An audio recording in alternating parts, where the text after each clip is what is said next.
SR shopping mall తో సంక్రాంతి లక్ష్మి మీ ఇంటికి పండగ కళ సరికొత్త కలెక్షన్స్ మీకోసం ఎస్ఆర్ షాపింగ్ మాల్ అందరికీ సంక్రాంతి శుభాకాంక్షలు.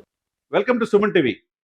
మనతో పాటు ప్రముఖ హైకోర్టు న్యాయవాది, ప్రముఖ సామాజిక ఉద్యమకారిణి రమ్య గారు ఉన్నారు. వెల్కమ్ రమ్య గారు. నమస్తే అండి, శ్రీనివాస్ గారు. రమ్య గారితో ఎప్పుడు కూడా ఆమె సామాజిక సమస్యలపైన ఎక్కువగా టీవీ డిస్కషన్స్ మనం చూస్తూ ఉంటాం. ఇప్పుడు సుమన్ టీవీలో మొట్టమొదటిసారిగా చిరంజీవి గారు అంటే అందరివాడు 7 వసంతాలు పూర్తి చేసుకున్నారు. 70 సంవత్సరాలు పూర్తి చేసుకుని మనశంకర వరప్రసాద్గా జనవరి 12 మన ముందు రాబోతుంది. అటు సినిమాలు రాజకీయాలు రెండు కూడా మెప్పించారు.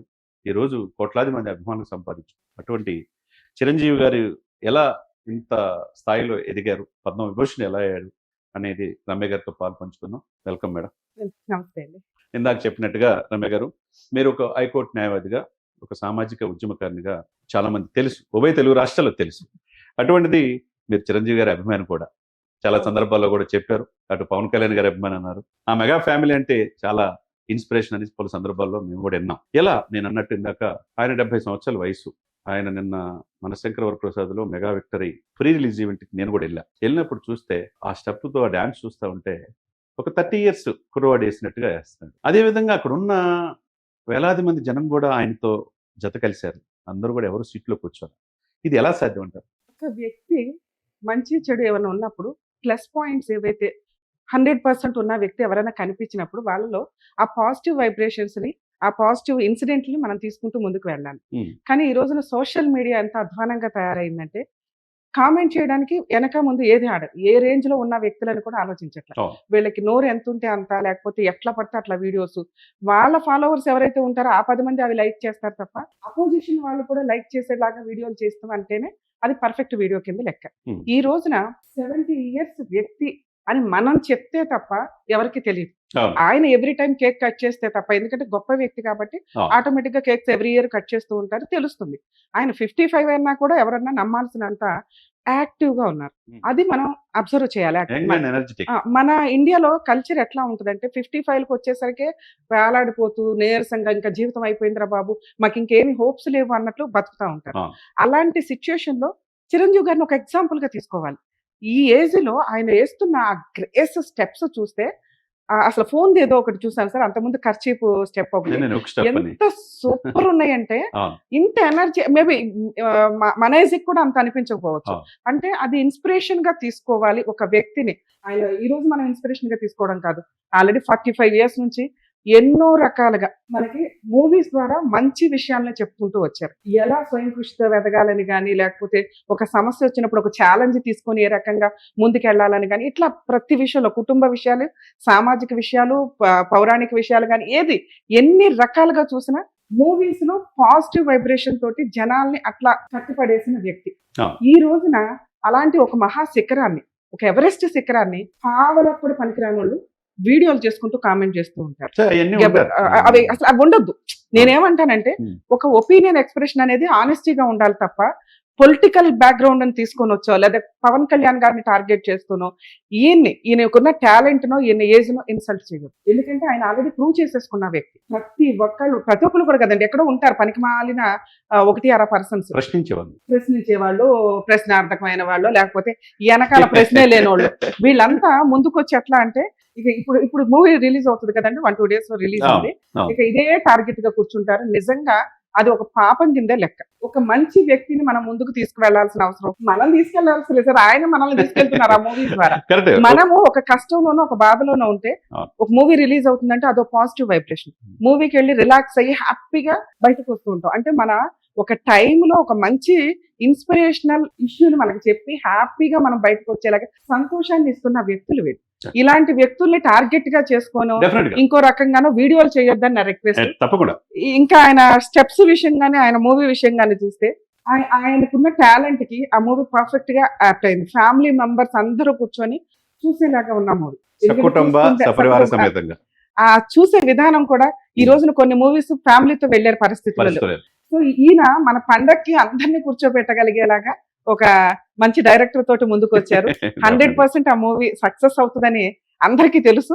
అవ్వాలని కూడా మనస్ఫూర్తిగా కోరుకుంటాను. తప్పకుండా రమ్య గారు, మీరు చెప్పినట్టుగా అంటే ప్రతి ఒక్కళ్ళు ఎదిగే కొద్ది విమర్శించే వాళ్ళు కూడా ఆటోమేటిక్ గా వస్తారు. ఆ సెలబ్రిటీని ఆ స్థాయిలో విమర్శిస్తే తప్పితే ఐడెంటిటీ క్రైసిస్ ఉన్నాళ్ళు తన గురించి పట్టించుకున్నప్పుడు ఆ స్థాయిలో వ్యక్తిని విమర్శిస్తే ఇతను కూడా మీడియాలో ఎలివేట్ అవ్వచ్చు. అట్లా కొంతమంది ఉంటారు. మనం థింక్ పాజిటివ్గా చూద్దాం. 1978 నుంచి పునాదిరాల నుంచి ఆయన ప్రస్థానం ఈనాటి మన శంకర వరప్రసాద్ వారికి తన ఏది పూలపాన్పు కాదు అయింది.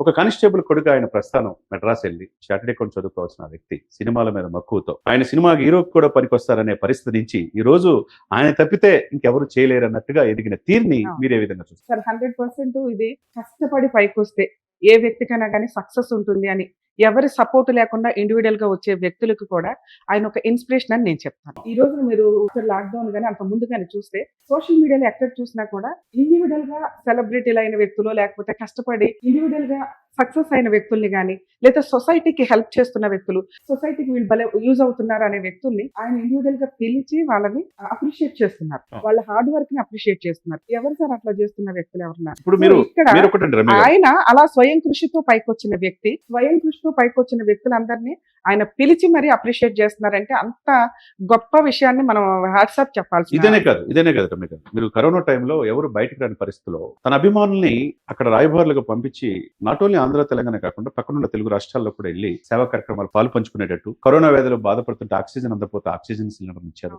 తర్వాత 6 మాసాలు సినిమా ఇండస్ట్రీకి చిరంజీవి చారిటబుల్ ట్రస్ట్ ద్వారా 24 క్రాఫ్ట్స్ కి కూడా నిత్యావసర వస్తువులు ఇచ్చారు. ఎవరైనా మనం చూసాం. ఇప్పుడు ఖాన్లు అంటారు, లేకపోతే కపూర్ ఫ్యామిలీలు అంటారు. తర్వాత బిగ్గర్ దాన్ అమితాబ్ బచ్చన్ ఎవరు ఫస్ట్ వచ్చింది? చిరంజీవి గారే. ఫస్ట్ ₹1 కోటి పారితోషికం తీసుకుంది ఎవరు? చిరంజీవి గారే. ఇప్పుడు ఈ రోజున అన్ని కూడా ఇండస్ట్రీకి మొగటోలేని మహారాజు ఎవరంటే 4.5 దశాబ్దాలుగా చిరంజీవి గారే అనేది అందరికీ తెలిసిన అంశం. ఇక నేనేమంటానంటే అందరూ కూడా పుట్టుక మరణం సర్వసాధారణం. ఆ రెండింటి మధ్య ఏం సాధించాం అనేది ముఖ్యం. చిరంజీవి అనే వ్యక్తి ఇప్పుడు అందరూ వాడిగా ఎందుకు అయ్యాడంటే మరి అనేక మంది హీరోలు ఉన్న 24 క్రాఫ్ట్స్ కి 8 మాసాలు ఇప్పుడు నిత్యావసర వస్తువులు కరోనా టైంలో చనిపోయే సమయంలో ఇచ్చాడంటే ఒకవైపు ఆక్సిజన్ అందించారు, ఒకవైపు బ్లడ్ బ్యాంక్ ద్వారా వేలాది మంది రక్తం అందిస్తున్నాడు, కంటి చూపుడు ప్రదర్శిస్తున్నాడు. తర్వాత కరోనా టైంలో బయటికి రాని పరిస్థితిలో కూడా అంత చారిటీ చేయటం ఈ దేశంలో మీరు కూడా చాలా మంది చాలా అవగాహన, పూర్తి అవగాహన యూనివర్సిటీ నుంచి బయటకు వచ్చారు కాబట్టి చాలా అవగాహన ఉంటుంది. ఏ సినిమా నటుడైనా ఈ విధంగా చేశాడనేది మీ దృష్టికి వచ్చింది? సార్ చేసే విధానం 100% జనాలకి అవేర్నెస్ ఉండాలి.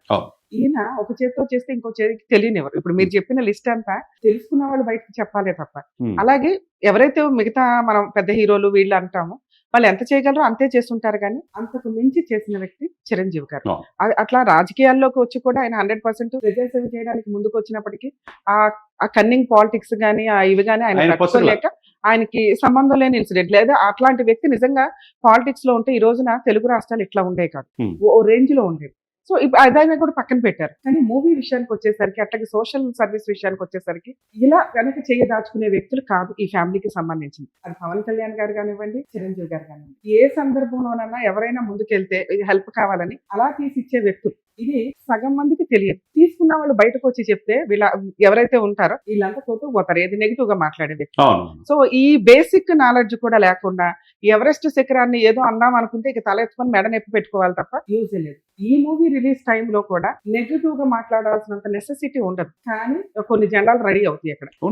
ఇట్లాంటి వ్యక్తుల్ని కొంచెం సైడ్ చేసి నిజంగా మనం హ్యాపీగా ఈసారి 2026 సంక్రాంతిని హ్యాపీగా సెలబ్రేట్ చేసుకోవాలనుకుంటే ఈ మూవీ 100% అందరికి మంచి ఎంటర్టైన్మెంట్ అవుతుంది అనేది మనం అనుకోవచ్చు. అలాగే సోషల్ అవేర్నెస్ ఇందాక మీరు అడిగిన ఖచ్చితంగా సార్ ఆ కోవిడ్ టైంలోనే కాదు ఆ తర్వాత కూడా చిరంజీవి గారు ప్రతి సందర్భంలోనూ ఆ బ్లడ్ బ్యాంక్ ద్వారా గానీ ఇంకా మిగతా విషయాల ద్వారా కానీ స్టిల్ ఇప్పటికే ఆయన సర్వీస్ చేస్తూనే ఉన్నారు. అదే బయటికి తెలియనివ్వరు. యాక్చువల్ గా ఆ విషయాల మీద కూడా వాళ్ళు పిఆర్ టీమ్ ఏదైనా పెట్టుకొని పబ్లిష్ చేసుకుంటూ ఉంటే తెలిసేలాగా ప్రజలకు తెలిసేలాగా చేస్తుంటే బాగుంటుంది.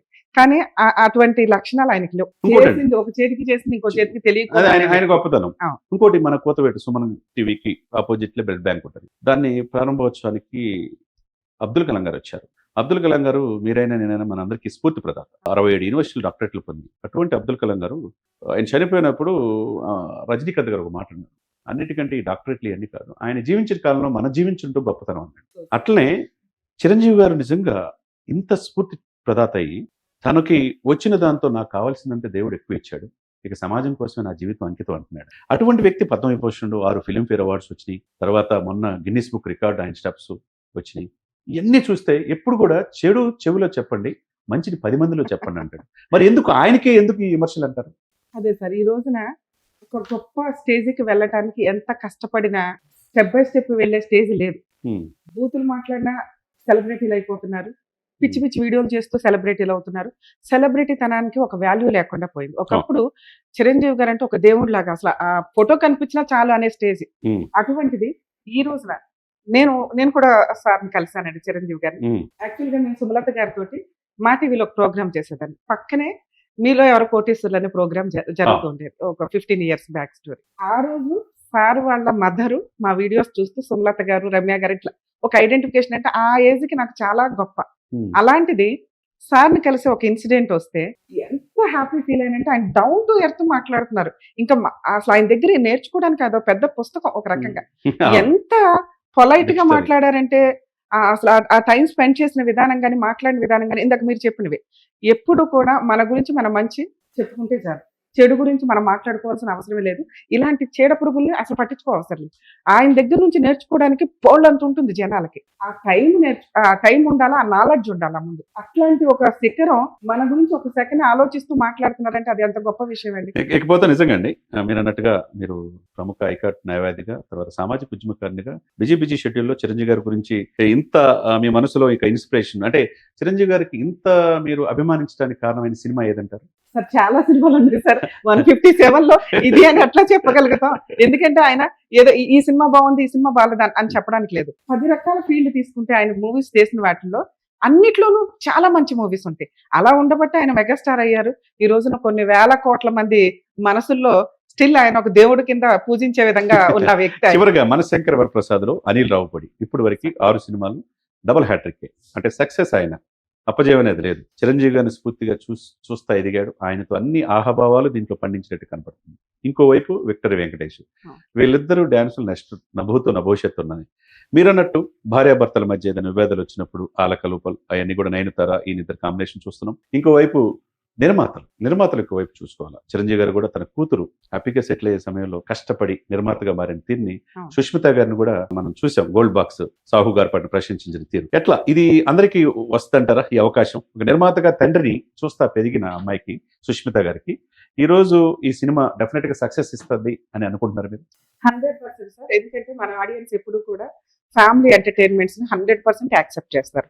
దానికి ప్రూవ్ చేసుకున్న వ్యక్తి అనిల్ రావుపూడి గారు, డైరెక్టర్. మంచి వ్యక్తి. ఎందుకంటే లాస్ట్ సంక్రాంతి కూడా ప్రజలు ఒక రేంజ్ లో ఎంజాయ్ చేశారు అంటే అప్పుడు వెంకటేష్ గారితో తీసిన మూవీ, అలాగే ఇప్పుడు ఇది.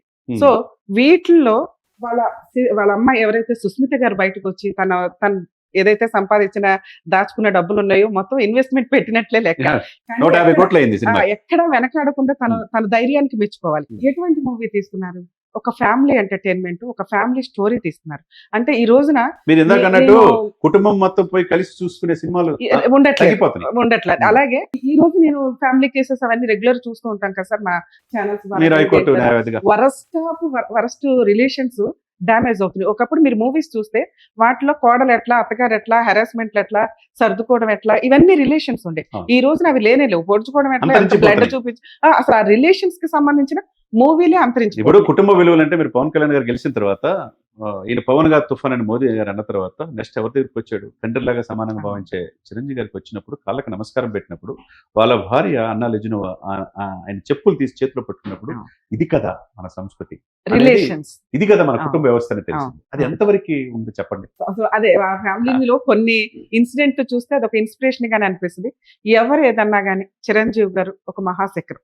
అలాగే సుస్మిత గారు ఎవరైతే ఇప్పుడు ఫ్యామిలీకి సంబంధించి ఆవిడ 100% అంత ఇన్వెస్ట్మెంట్ పెట్టి మూవీ తీస్తున్నారు, దానికి 100 రెట్ల ఎక్స్ట్రా రావాలని నేను మనస్ఫూర్తిగా కోరుకుంటున్నానండి. ఎందుకంటే అది తనకు ఒక బూస్ట్ లాగా అనిపిస్తుంది. ఒక మంచి మూవీస్ తీయడానికి ఒక మంచి నిర్మాత మనకు ముందుకు వచ్చినట్టు, ప్రొడ్యూసర్. అలాగే అనిల్ రావుపూడి గారు ఆల్రెడీ ప్రూవ్ చేసుకున్న డైరెక్టర్. ఇది ఇంకొక మైల్ రాయి అవుతుంది ఆయనకి సక్సెస్. చిరంజీవి గారి గురించి చెప్పనే అవసరం లేదు సార్.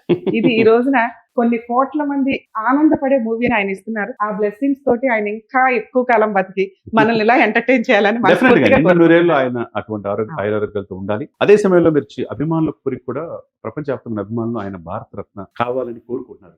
అది సాధ్యం అవుతుంది? 100% అవుతుందండి. ఎందుకంటే సోషల్ మీడియాలో వచ్చే ఫేక్ విషయాలకు సంబంధించి ఎవరు పట్టించుకోరు, లెక్క కూడా చేయరు. అదొక సైకిక్ మెంటాలిటీ ఉన్న వ్యక్తులు. ఈయన ఈయన already చేసే ఎంత సేవా prove కార్యక్రమాలు. ఈయన చేసిన సేవా కార్యక్రమాలు గానీ, తీస్తున్న మోటివేటివ్ మూవీస్ గానీ, మనల్ని ఎంటర్టైన్ చేస్తున్న విధానం గానీ, సోషల్ వర్క్ గానీ, Hmm. ఇవన్నీ కూడా ఖచ్చితంగా ఆయనకు అవార్డు రావడానికి అసలు రావడం కదా, నెక్స్ట్ ఇయర్ ఖచ్చితంగా కన్ఫర్మ్ అయ్యే అవార్డు కింద లెక్క అది. తప్పకుండా అండి. దాని మీద మనం ఇంకో ఇంటర్వ్యూ చేసుకోవచ్చు ఖచ్చితంగా. థ్యాంక్ యూ అండి. థ్యాంక్ యూ రమ్య గారు. థ్యాంక్ యూ శ్రీనివాస్ గారు. చూశారు కదండి, ఆమె చాలా బిజీ హైకోర్టు అడ్వకేట్ గా, సామాజిక ఉద్యమకారినిగా రమ్య గారు ఉంటారు. ఆమెకు కూడా చిరంజీవి గారి స్ఫూర్తి అంటే, చిరంజీవి గారి గురించి చెప్పిన మాటలు మనం వింటే డెఫినెట్ గా ఈ నూతన సంవత్సరంలో గుడ్ న్యూస్ అభిమానుల కోరిక కూడా ఆయన భారతరత్న, అంతకంటే అత్యున్నతమైన అవార్డు ఏమి లేదు. ఆయన సాధించలేనిది ఏమీ లేదు. ప్రజలకి ఏమి చేయాలో నేర్పారు. అభిమానులు అంటే గులాం కొట్టుకోవడం కావచ్చు, పేపర్లు ఎగరేయటం కాదు, పాలాభిషేకమే కాదు. సామాజిక స్పృహ, ఒక విజేత, ఒక స్వయం కృషి, ఒక హిట్లర్, ఒక స్టాలిన్, నేడు మనశంకర వరప్రసాద్. అటువంటిది ఎప్పుడు కూడా ఆయన నిండు నూరేళ్లు ఆయుర్వేదంతో ఉండాలని, మనశంకర వరప్రసాద్ ఈ నూతన సంవత్సరంలో సరికొత్త రికార్డులు సృష్టించాలని మనస్ఫూర్తిగా కోరుకుంటున్నాను.